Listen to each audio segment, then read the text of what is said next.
Good. Have a good day. You're dismissed. Goodbye.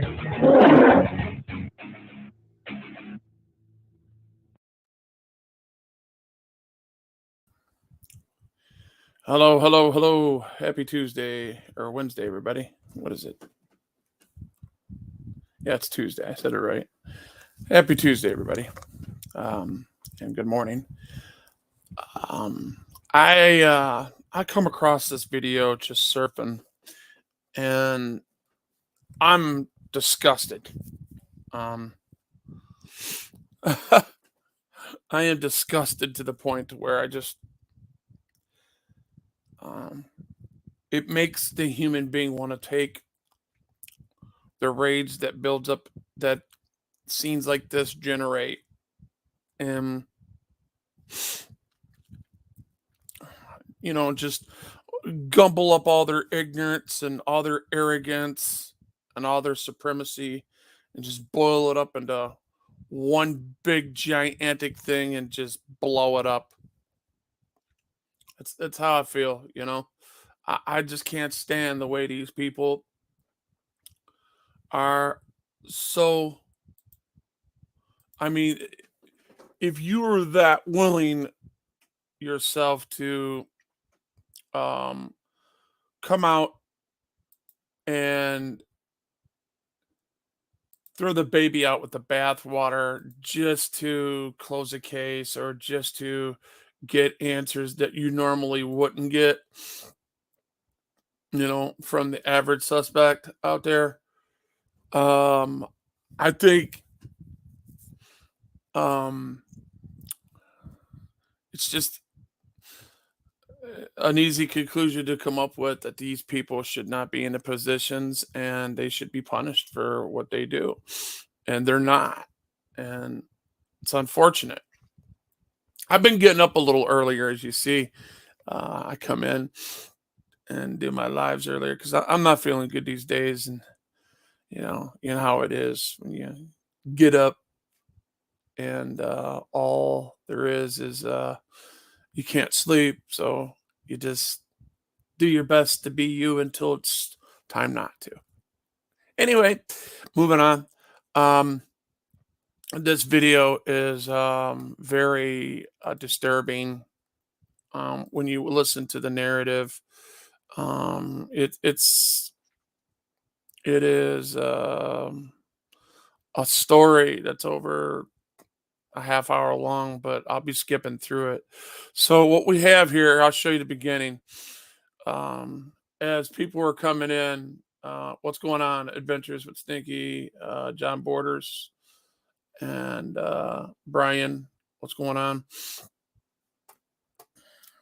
I know my notifications ain't going out, and I do mine at night where I have 30, 40 people in my stuff, but usually it's just the guys that I know that are at work. So anyway, that's cool, but they'll see it later. They always watch them. So this right here is a it says it right in the corner: when detectives realize the suspect is dying. It's sad. Detective narrative. That's why I call it detective's narrative supersedes the gunshot wounds to the head. Now, I'm just going to tell you right now, this guy got shot twice in the head and is bleeding in the brain right now. And for some reason, it's not transparent enough to the naked eye. So the detectives don't believe him. Instead of doing what directive constitutional authority tells them to do when somebody needs medical attention, they deemed it that he didn't. And it's crazy, man. I don't know if you guys have seen this or not. It's an old one, but it tells you what element of people that you're dealing with. What is the bottom line? How far are they willing to go to get their perk that they think or to accomplish the narrative that they set. Here it is, guys. I'm going to bring it up. This kid is the victim of a home invasion, gunshot wound, and his girlfriend, he can't even pronounce her name to the detectives. Just put it that way. He can't spell, and this is not the normal behavior. And you could see that the detective is actually starting, he speeds up his process, he slows it down. So he knows there's something wrong. He knows there's something wrong here, but he doesn't act on it. He's too set. He's got tunnel vision. He doesn't care about the person.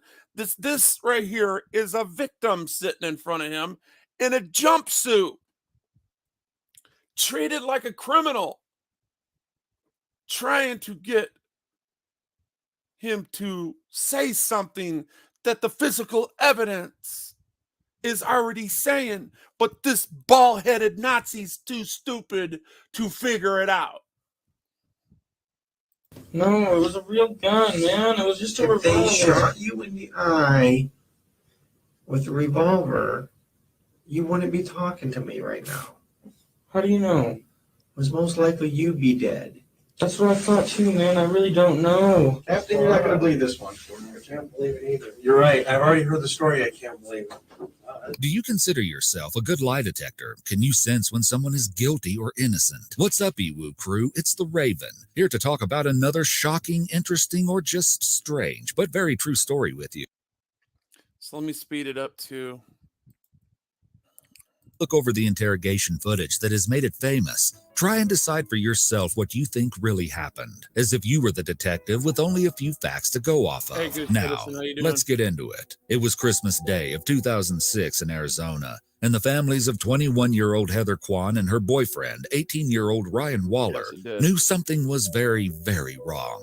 The young woman had gone over to Ryan's home on the 23rd to watch a movie and eat pizza, but nobody had heard from either person since, and both never showed up for the annual holiday activities. After a call from the couple's concerned parents, Phoenix police were dispatched to do a welfare check at Ryan's apartment, and what they found was a sight they could never forget. On the couch was Heather, dead from a gunshot wound to the head. But then they discovered something really weird. Ryan was still alive. More than that, he was conscious and able to walk and speak with officers, although he was acting strange and wouldn't give any straight answers. Or if he did, he would contradict himself. Of course, police were extremely suspicious right off the bat. He was placed into the back of a police cruiser for a long while as authorities... Remember, they all think suspicious is a crime, guys. We all know that. Suspicion's obviously a crime. We'll get them. Yeah, we'll go out there and sweat him. Why, he's got 2 bullets in his brain. Took a closer look at the crime scene and Heather's body, and then he was eventually taken to an interrogation room. Or that right there. They said he was... The crime scene showed signs of deviance and foul play, right? Well, of course, because they just got home invaded. The body probably started to decay, and you could smell the dead body there for a couple of days. So, yeah, of course there's something wrong. And this guy can't even think right. He don't even know what's going on. He don't know from heads from tails. So when the first sign of light, he's like, oh, hey. And he's not even acting himself, you know? He's disoriented. As you can see, Ryan is in bad shape. His face is covered with bad bruises, and he seems very disheveled and agitated. While he waits, he periodically moans and plays with his handcuffs before trying to rest his head on the table. Wow, he's in it's handcuffs, about 5 a.m. He's in handcuffs. Man. Ryan gets up and sits back down, and then someone walks in and takes pictures of the bottom of his feet. Ryan's been silent for a while, but then he suddenly pipes up to say, I just want to go to sleep. That'll happen sooner or later. And then really pay attention to what is said next, because this will become super important later on. Alright, do I get to go home? Oh, no. Should go to the doctor is where you should go. Me? Why? Ooh, there's some incriminating evidence right there, buddy. That? Yeah, Is it bad? For them, that's really bad. Looking the at the bruises Nazi. on Ryan's face, police aren't quite sure what to make of the situation. Did he get in a physical fight with Heather and things ended badly for her, either on purpose or by accident? Were these wounds the result of her trying to defend herself? Was Ryan mentally unstable and had somehow hurt himself? All they knew was they weren't really getting much out of the frustrated Up, young slow man burner. sitting on the other side of the table. He repeatedly asked to go to sleep, but he's told that on the chance he has suffered a concussion, the doctor has advised not to let him sleep. Another man comes in to inspect Ryan, and when he tells him to put one foot on the table, Ryan seems to have trouble following these directions. He seems uncomfortable. Finally, the detective starts the investigation, and one of the first questions he asks is, You know why you're down here, Ryan? You have no idea why you're down here? Mm-mm. Okay. Now, in this next clip, keep a really close eye on Ryan's behavior, how fidgety and distressed he acts. I don't know what happened, okay? So I'm going to read you something to make sure you understand your rights, okay? Basically, I'm going to read you. You've seen Cops before, right? Ever seen like the TV show Cops or CSI or anything like that? Okay. Ever seen that? No. You've never seen any kind of cop show? Lawyer show? Any kind of show? Yeah. let me give you guys some more substance on this. Real quick. So that's the equivalent of somebody asking you on your deathbed as you're bleeding to death, all right? Mind you, you're bleeding to death. You are slowly dying right now. And somebody coming up to you and asking you, hey, do you know what kind of tomatoes you're growing? What kind of cucumbers are them in the backyard? Did you know your grass is long? What the fuck? Right? I want you to listen up real closely. Okay, you have the right to remain silent. Anything you say can't be used against you in a court of law. And then this is where things get really weird. The detective asks a really simple question. What's the highest grade you went through school? I don't know. You don't know the highest grade you went through? 8? Eighth grade? Did you graduate? Yeah. Do you have a GED? I don't know. Okay, so the detective is obviously really confused now. Is Ryan genuinely this shocked by what happened, or so disoriented that he can't remember the answers to such basic questions? And I'm going to tell you guys what that is. That's post-traumatic stress. He's in shock. Okay?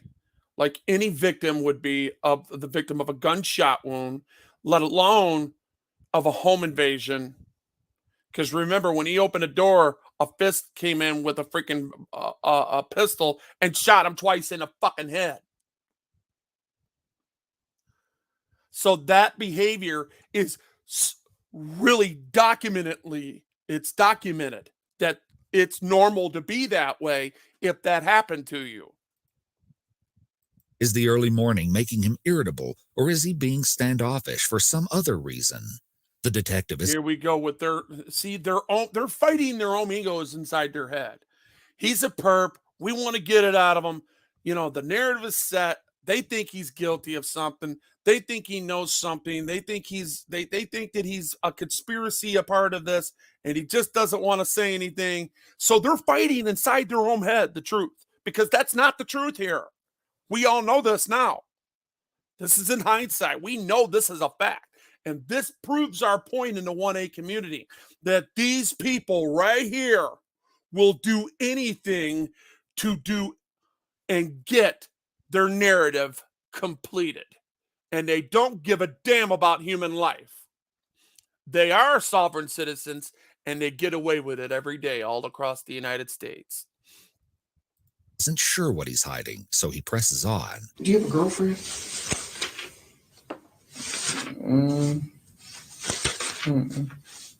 No? Said he didn't know.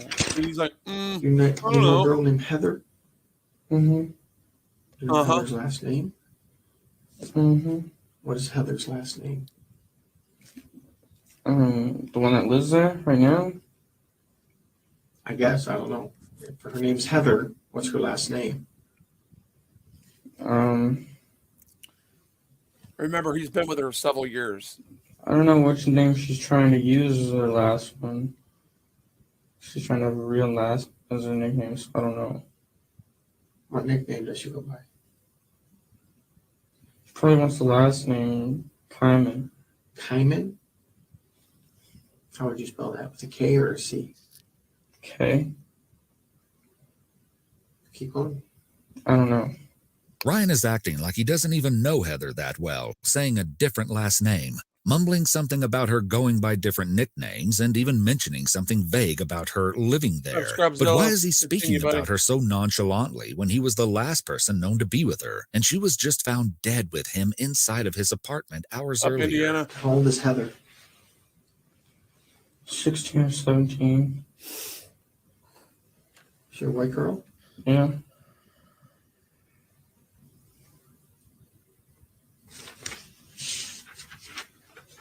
How did you meet Heather? I've known her since school. Okay. I don't know. You just known her from school? She He's used to known be him a since business school. name. That's I a don't very know. long time. She used to do a business name. She used to be in my book named Morning. business name. Oh, okay. She used to be in the class, your business class? Mm-hmm. All right.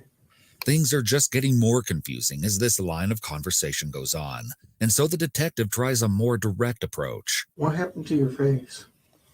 I don't know. You told the officer just a few minutes ago that someone hit you. Do you remember who hit you? I don't know. I think it was Heather.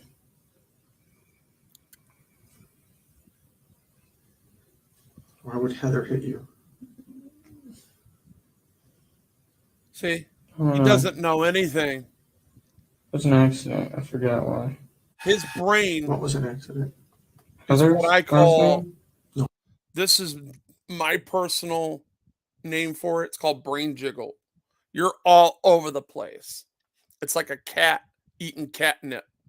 They go nuts. He doesn't know. He's got scatterbrain. And the reason so, rightfully so. What was an accident? Heather hitting me. What did she hit you with? Her hand in the eye. So now the talk is getting somewhere, but still it all seems so disjointed and random. First, Ryan barely seemed to register who Heather was, but now he seems pretty confident that she hit him in the eye. But the conversation was about to take another bizarre turn. Did you guys have an argument? Not really, no. Not really. Uh-uh. What happened for her to hit you in the eye like that? She just hit me on accident. She was giving Christina a head. She was what? She was helping Christina with her hair or something. I don't know. Who's Christine? She's on the couch. Christina's on the couch? So this new name, Christina, just got dropped out of nowhere. You can kind of see the detective rummaging through the papers, which looks to me like he's checking the case notes for any mention of a girl by this name. But even Ryan doesn't seem totally sure of what she was doing or who she even is. What's Christina's last name? I don't know. What does she look like? I really don't know. You don't know? Uh-uh. I really don't. What color hair does she have? Brown? Is it long? Just average. How old is Christina? 20 maybe? I don't know. You can kind of make out the detective shaking his head, probably in disbelief here. It seems he's not buying Ryan's strange story, and I'll admit, the whole thing is pretty hard to follow. If someone named Christina was really there at the apartment, well, that could be a game changer for the investigation. But everything is so unclear at this point. The detective asks if Ryan knows someone named Alicia. Do you know Alicia? Mm-mm. You don't know Alicia? Mm-mm. and the detective says she lives at your house. She lives at your house? No reaction from Ryan. Then he's asked if he knows an Eric, and Ryan nods but can't quite remember his full last name. You know a guy named Eric? Mm-hmm. What's Eric's last name? He's trying to pay me back. Green something. His last name is Green something? Ryan says he doesn't have the phone numbers of any of the people mentioned, which the detective doesn't seem to believe. Where's Eric right now? I don't know. Do you have his phone number? I really don't. He doesn't have one. Okay. Do you have Heather's phone number? You don't know? Mm-mm. How about Christina? Mm-mm. You don't have anybody's phone number? Mm-mm. The detective pushes to learn the truth once more. What happened last night? I don't know. You don't know? I really don't. I just want to go to sleep and go to sleep. Oh. Well, you remembered Heather hitting you in the eye, right? I don't remember after that because I just went to lay down and try to go to sleep. All right. I don't know what anybody was doing. I really don't. Who was in the house when you went to sleep? Christina and Heather. Christina and Heather. Mm-hmm. Okay. And Christina was on the couch? Heather was. Heather was on the couch.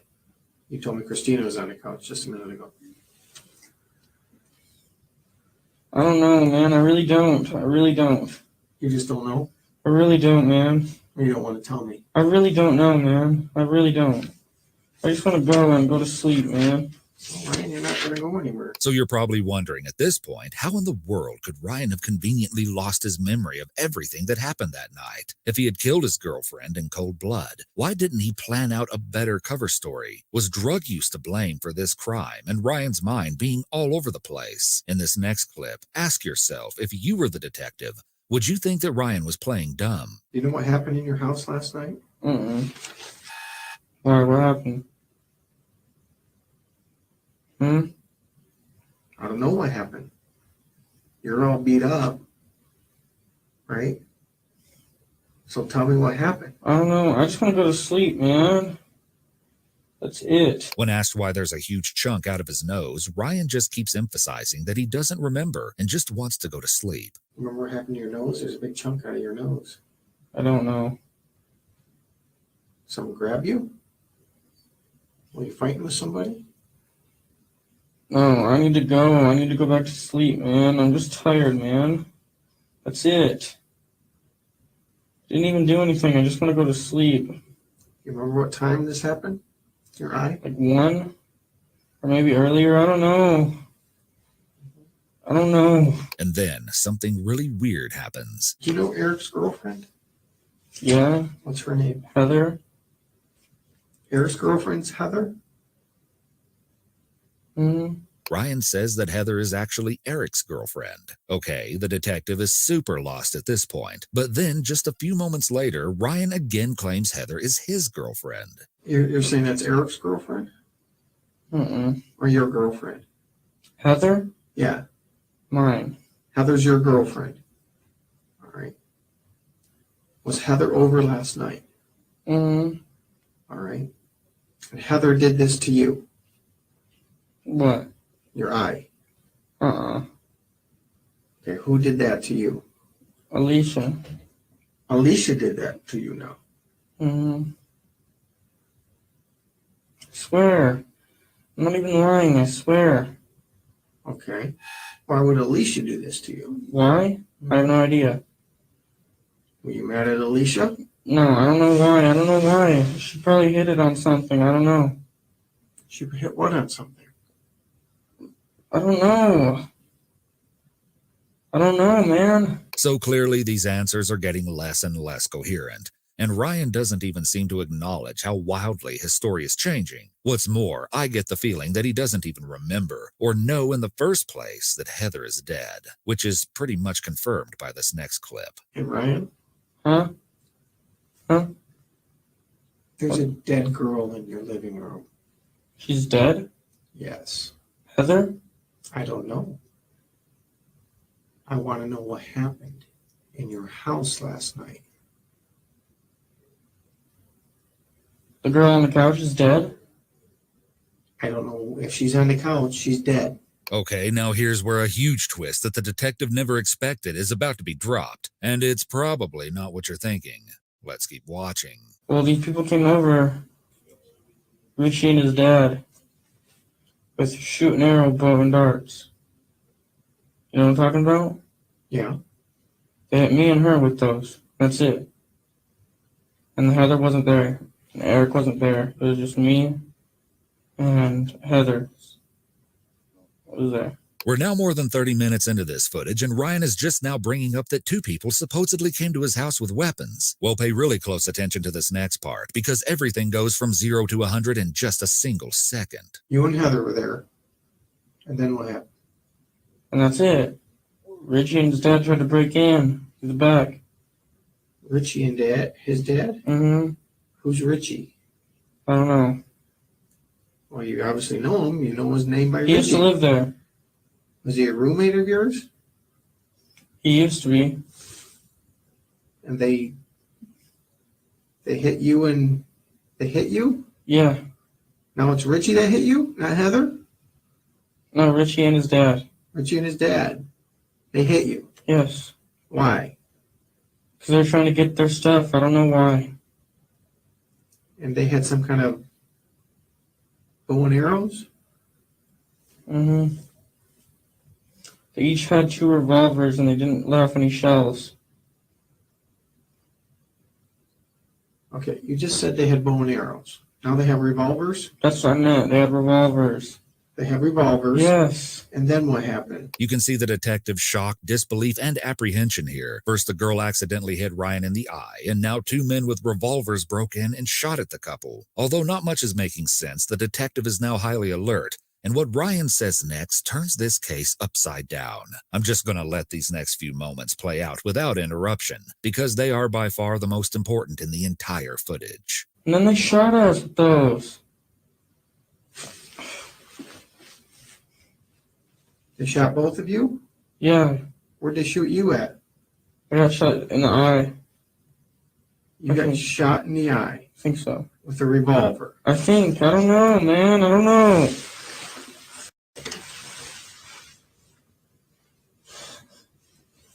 Then what happened? I don't know.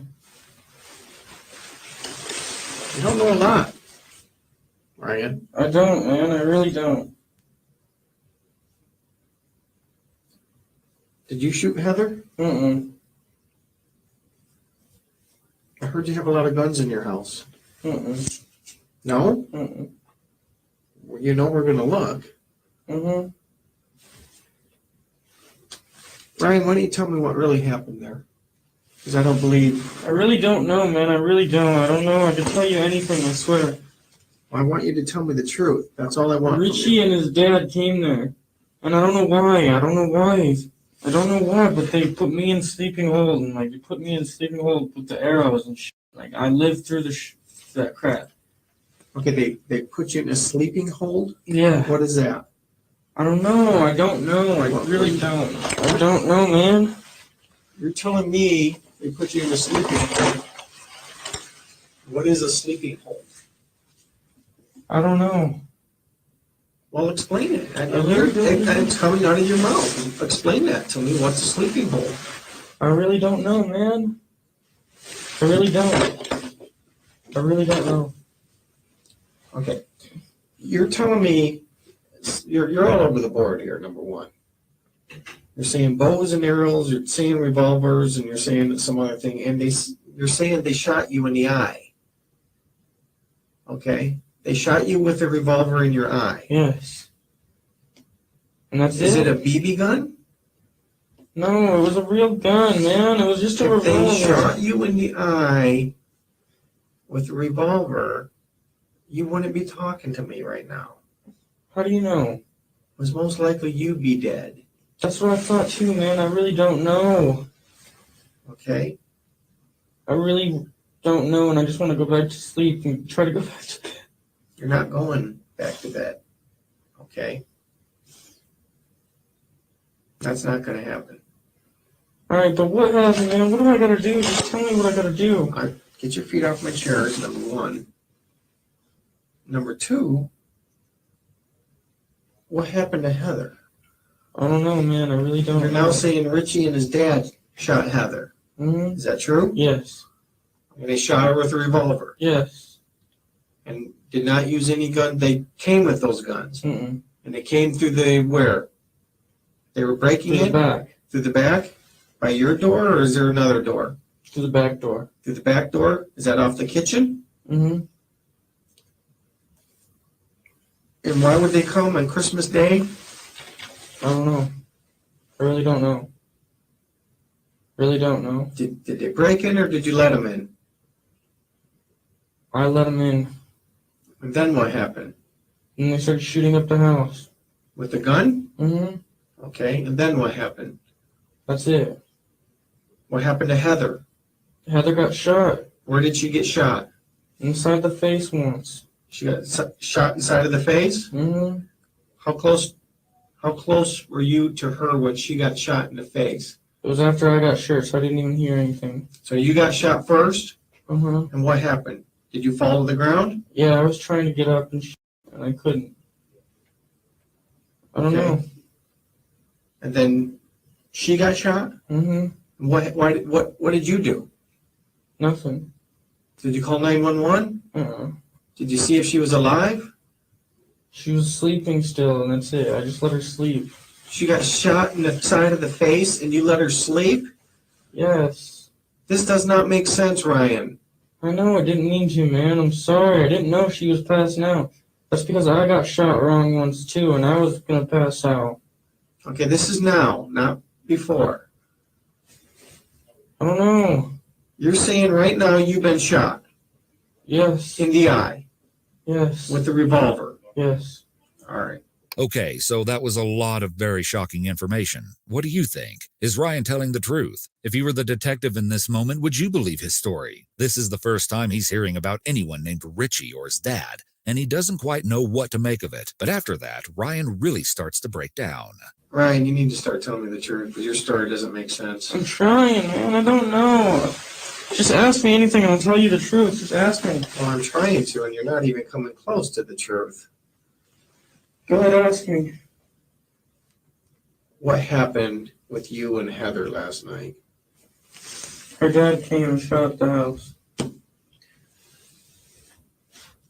And shot her. Mm-hmm. Her dad. Now, Richie is her dad? Mm-hmm. Or Richie's her brother? Yeah, her dad. Her dad shot her. Mm-hmm. All right.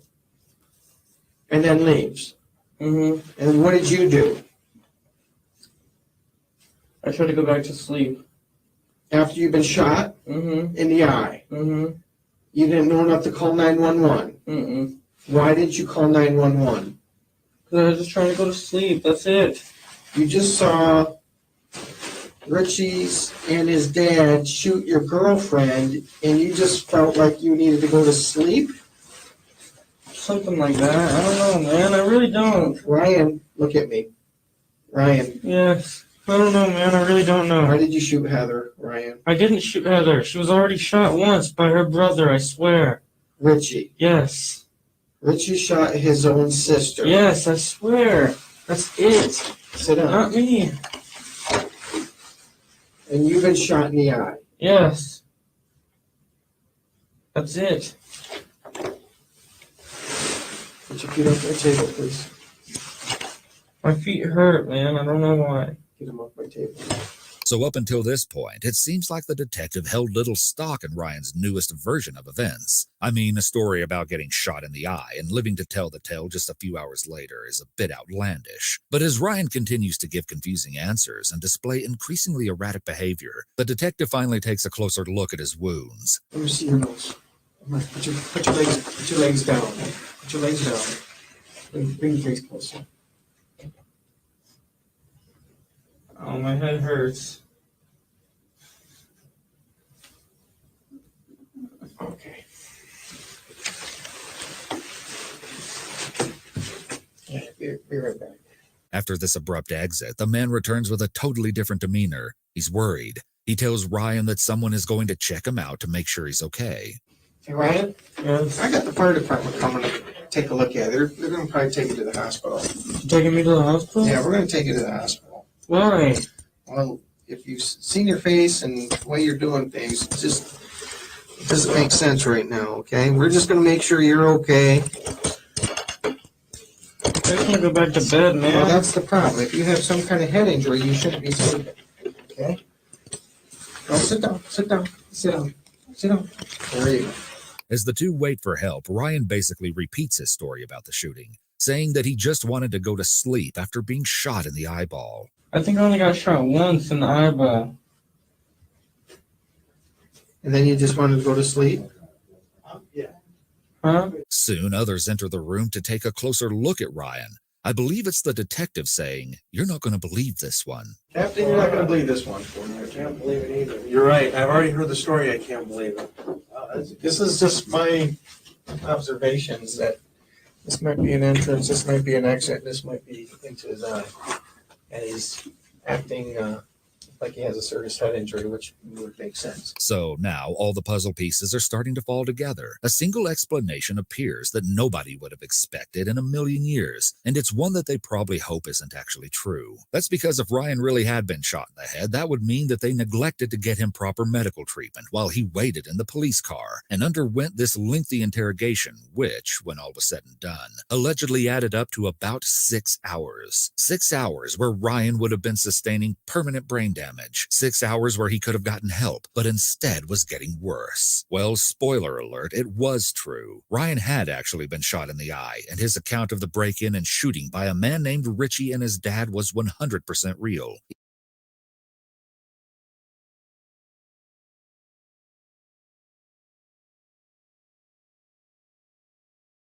Let's stop there. I let that go on so you guys can get a gist of the whole feeling that I'm feeling after watching this.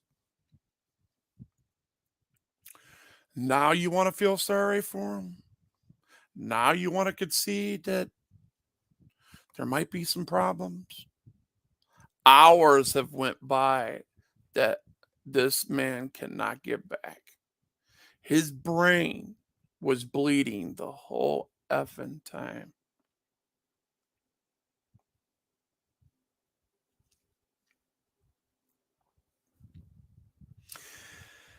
I like to think myself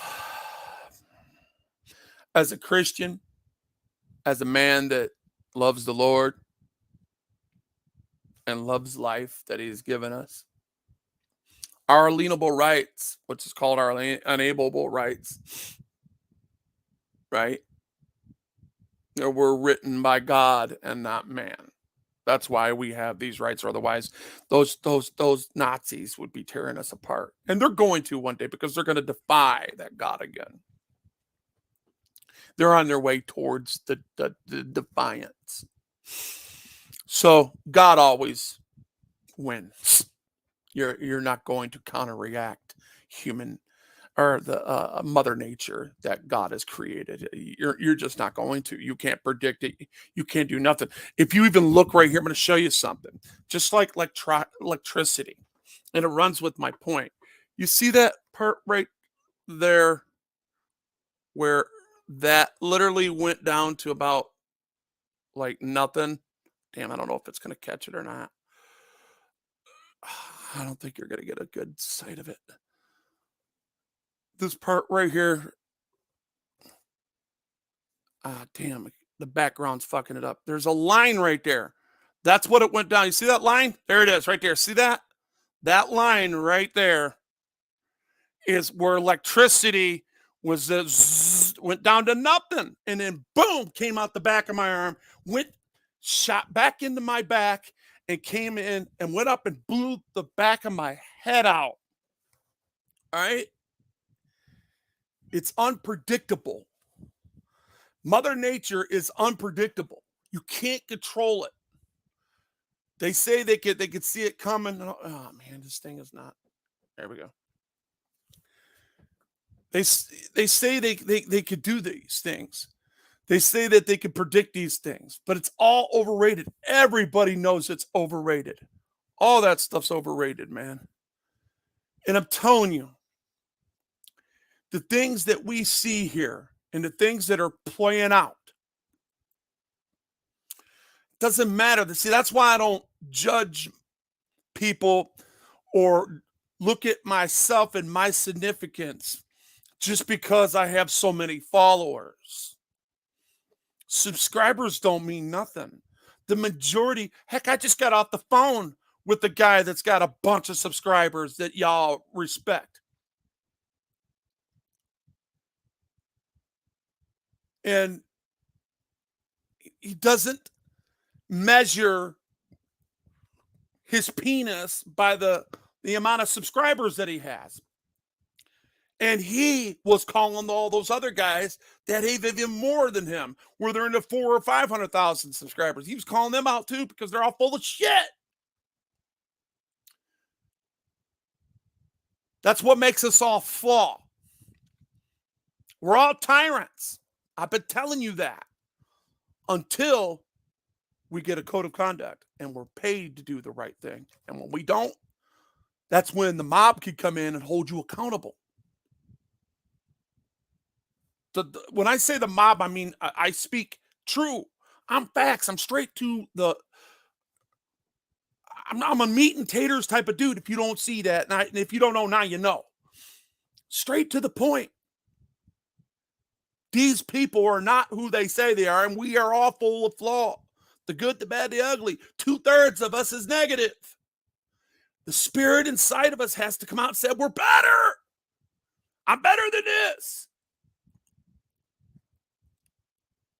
And I don't have, I have people that surround me in my life that remind me. And I've told my son, I've told my daughter, I've told my wife, I said, listen, God has blessed our family. And don't ever forget it, because the Israelites did the same thing. That is in your history book. You don't have to go to the Bible and read that. They were in the wilderness for 40 effing years after they witnessed their miracle getting across that Red Sea, and still did not, still fretted, still complained, and still was, they said they were better off in slavery. Just like, in my opinion, the majority of the African Americans and how they voted and what they're putting their faith in that Democratic Party and don't even know the 13th, the 14th, the 15th Amendment. They're the ones that created that problem. The Democrats. When John Lewis was on that bridge, John Lewis was on that bridge fighting for civil rights. He got his ass whooped and he got ran over. But history won't tell you this. You got to connect the dots. You got to go get witnesses like Carl Tuckerson did when he got one of the guys that are well known, that's well respected in the Black Panthers today, as of today, and still is racist in his heart against white people because of what he's seen. And he watched how those white people, Lyndon Johnson, okay, got him to come over, and he sold out to those people like the Black Caucus did. They sold out to the Democratic Party. Literally, I'm not saying that, I'm not giving I'm not giving the Republican Party its props when I say this. I'm just speaking facts on this. I'm not political. I don't want to get political. But what I'm trying to tell you is that John Lewis got ran over and beat up by Democrats. And then he went and joined them. And then him and Lyndon Johnson created the Great Society. Ain't that a bitch? Gave some people some nickels and dollars. Nickels instead of dollars. And you want me to sit here and pretend with you? I was a Democrat for over 20 years. Gone with your game. Same thing with these punk-ass Republicans that have been selling us out and keeping it all to themselves and helping the Democrats, fight for the power, but keep the narrative. Yeah, we're better than each other. I'm better than you. You're better than me. And well, you keep the racist thing going. We'll keep the labor coming in. The Democrats said we'll keep the cheap labor coming in as long as you guys let us get away with calling you racist. That's the fucking game. Now they're using people of sexuality. A man's trying to be a woman. You telling me this ain't a man's world? Bullshit. He's going against Mother Nature and saying, I'm a god. And you better believe in me. And you better concede. If you don't got no common sense, that's not my fault. And I ain't going down for you. I know the truth. And you can't debug it. Sperm always chases the egg. Flat out, point blank. And I will debunk it every time and not have to argue with people. I don't have to fret with people. I can move on. And how does this fit into these people and their mistakes? Because they're fucking brainwashed. Those Nazi-ass motherfuckers that kept that young man inside that interrogation room, treating him like a common criminal when these guys right here were the criminals. That's what I'm talking about. Here's passion you're speaking out of me. This is passion. I'm trying to get people to understand who they are in their self-worth, to stand up and be good to each other. Quit knocking each other. I've already forgiven people that has been making fun of me the last couple days. I come out just to show you that YouTube is not going to change because people are fake. They're fake as fuck. Truth. Not because I said it was the truth. It's because men way before me that have scholarship has already proved it and articulated it and got receipts with it. They have been in there. They've been inside the human body. They know where it is. Everything else is up here in this imagination. This imagination, people become legends in their own minds and think that they're better than others. To think that they could do more than just because they could do more, that they have more value in life.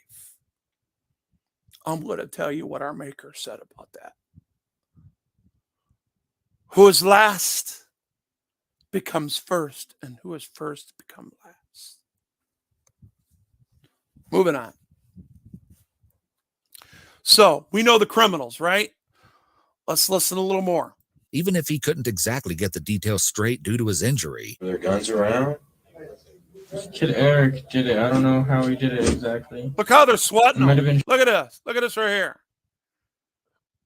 They're sweating them, man. shot. I don't know. They're starting to say, "Oh my God, wow." He knows, but he can't say it because we know there's something wrong. We need to take him to the hospital. Really don't know. Are you waiting on? Now they're looking at his eye and saying, Oh, no. "Holy shit." It looks like it went right through, huh? Oh, really? Did it go right through? Did it really? Yeah, it might have. I don't know. This next clip isn't anything special, but it was the moment that really broke my heart. Ryan is told that his ride to the hospital is here, and the way he gets up and walks out without any trouble just shows that he's no cold-blooded criminal. He's a confused and scared young man who just suffered one of the most mentally and physically traumatizing experiences I can imagine. And the last line before the video cuts off really just makes you kind of angry at how lightly the situation is being treated. Well, Blake, your ride's here. Get you checked out. Yeah, he's good here. See that piece of paper in his hand? They got him to sign the signature, to sign himself out of that police department. meaning everything was voluntarily, and they'll try to use it if he ever sues him, which he dies anyway. Where? Where are we going? You gotta go to the hospital, get checked out, bro. Look like you got shot. And they're laughing. Listen to that again. Where? Where are we going? You gotta go to the hospital, get checked out, bro. Look like you got shot right in the face. When Ryan arrived at the hospital, he was sent to the intensive care unit in critical condition. As his family anxiously waited, they had no idea if they would ever see or talk to their son again. Ultimately, Ryan did survive, but Okay, so doctors he had to did. remove part of his brain, and he also lost both of his eyes due to the severity and placement of the gunshot wound. After that, there's not that much information available online about the case. But according to Arizona Daily Independent, because Ryan had been able to identify his attackers, authorities soon apprehended Richie Carver and his father, Larry. Then they started to piece together the details of why this tragedy had even happened in the first place. Richie was apparently a former roommate of Ryan's, and on December 23rd, he and his father reportedly went to the apartment where Ryan and Heather were staying, seeking some sort of revenge. Some sources say that this grudge was due to a presumed altercation. Arizona Capital Times even reported that Richie and Ryan had had some armed confrontations with one another in the month before the shooting and after Waller had kicked him out of the house. Some netizens have alleged that Richie had actually been kicked out for hitting on Heather, but this is not confirmed. Either way, the two attackers tried to force their way through the doorway of the residence, and in the midst of this chaos, Richie stuck his arm inside of the home and landed a shot right in Ryan's head with a .22 caliber handgun. After that, it seems that they were able to fully enter the apartment, stepping over Ryan, who they thought was dead. But this was their biggest mistake. Ironically, the two purportedly only shot and killed Heather Kwan next because they wanted to cover their tracks, and unfortunately, she was a witness. The bullet struck her in the head at point-blank range as she lay peacefully on the couch. Satisfied that they'd gotten rid of anyone who might be able to identify them, they carried on with the job. But little did they know they had indeed left a witness behind, and although I can see why they thought it was safe to assume Ryan was dead, that ended up being their biggest downfall. And so it followed that after shooting Heather and stealing several weapons and a computer from the apartment, they left, leaving a gruesome and bloody crime scene for authorities All to that for a stumble upon computer. days later. And the fact that police didn't come for the welfare check until the night after Christmas Day makes things even crazier, because it is horrifying to wonder what Ryan was doing that whole time. Many people have theorized he was left to just wander around the house in a confused fog, plagued by a horrible pain he half understood the whole time, falling in and out of sleep, only maybe registering for brief moments that his call you right girlfriend back. was dead and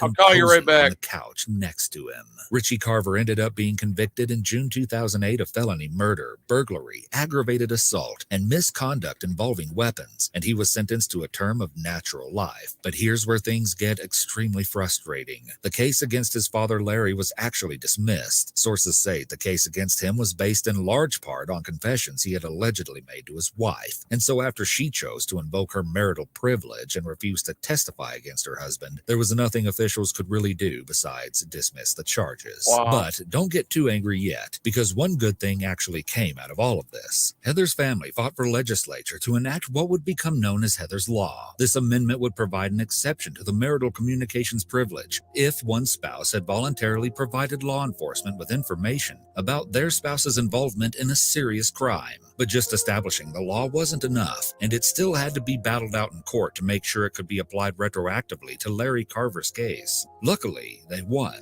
Carver was re-indicted in 2011, and after a 2.5-day deliberation, he was found guilty of first-degree murder, attempted first-degree murder, burglary, and aggravated assault. But although this victory was a relief to the victim's loved ones, the permanent damage done to Ryan could never be reversed. He became blind and suffered from debilitating That's so seizures sad. after the incident. That's just so sad, man.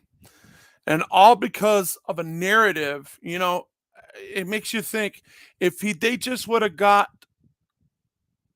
took him straight to the hospital from the scene, could they have stopped the bleeding in time to save at least one of those eyes and save some of his sight? Because as he bled out, it did damage. His family remains outraged that roughly 6 hours were allowed to pass without their son receiving the medical treatment he so desperately needed. And many Seconds. We know seconds are critical in these matters. And 6 hours. Whew. people feel that the main issue was that Ryan was automatically treated as a suspect instead of a potential victim. The Phoenix PD reportedly explained that they didn't know the young man had been And that got qualified immunity. shot. They just thought he had been badly beaten, and that's why he was made to wait in the back of a police car while they investigated. I can only hope that this case, at the very least, will serve as a powerful lesson so that nothing like this ever happens again.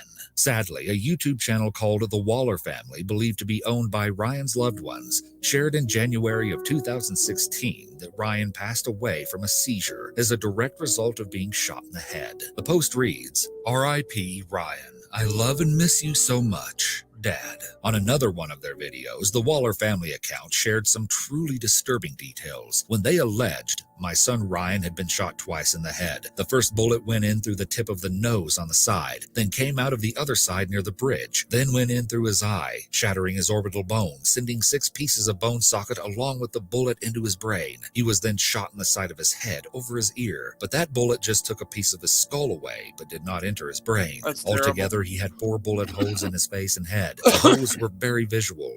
So we got a good idea. So he did succumb eventually from the actions. And even though the police didn't pull the trigger, they were complicit into that crime against him because they didn't they have an expectation to save life and not prolong any type of medical attention that is needed forthwith. And for them to do what they did, it's just unbelievable. I know this is an old one, and I know some people have seen it, some people haven't, but it just goes to show. I'm just reminding people.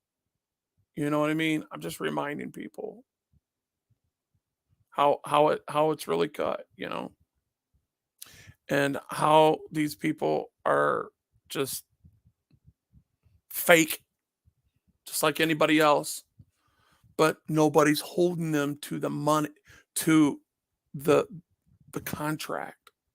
There's a contract there signed by them willingly that we can hold them to, and people just won't do it because they're heroes and they're lifesavers. Yeah, cop saved my life, so what? I wanted him to get accommodation for it. He didn't want it. That shows the man he is. He knows the truth. Him and his partner sitting here putting me out with their fire extinguishers as my clothes literally cremate. See that? It literally cremated to my chest. You see? They put me out. You know? Awesome people, man. Doing their jobs. And they don't have a chip on their shoulder to say, I did this and I did that. And I blah, blah, blah, blah, blah. And I'm Captain Save-A-Ho. You know what I mean? I mean, there's nothing like that there because I tried to get him accommodation. And they just didn't give a shit about it. You know what I mean? He would come by and have a cup of coffee with me. Gave me this mug, you know? And, yeah, that's the mug that he gave me. Over here giving me shit. Taking time in my living room.